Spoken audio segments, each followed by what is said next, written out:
second edition is a improvement over Tim Fowler's earlier game, Fugitive. This comes in a small little magnetic clasp box, has PVC quality cards on there, that durable type of card that you don't need to sleeve because they won't mark and they won't have tells. What is this game? This is, imagine a hidden movement game, the card game. So something like your Fury of Dracula or Scotland Yard or Mind Management type games, where one player is the fugitive running away from the other player, the marshal, trying to catch him. You play cards out as the fugitive face down.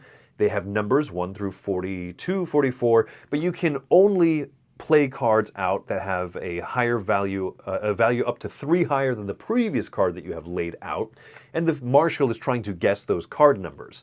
As the fugitive, you have a few extra tools at your disposal where you can discard cards, you put them with your next hideout location as extra boosted run values, so you can move 4, 5, 6 spaces ahead instead of just 3.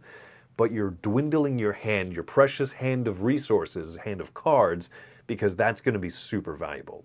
This is a great game. This feels like hidden movement, but just reduced to cards. The first edition is a game that I really loved, and I sold it off, and I at some point thought, I kind of regret that. But one of the things that this game improves in its second edition, not only the component quality and everything, but it uses the shift system found in Mind Management, where if you want to play as kind of the same side, I want to keep playing the fugitive and Wendy keeps playing the marshal, whichever side wins gets a shift card, a little bonus event that will help them. And you're more than likely going to kind of, use that as a little catch-up mechanism, balance out. I think that's a great addition. It replaces the event cards from the first game, which were a little bit uneven and were fun and cool, but they've kind of replaced that with what I think is a better event deck system. I think Fugitive is phenomenal, comes in a smaller, more reasonable size case, shows off Ryan Goldsberry's fantastic artwork.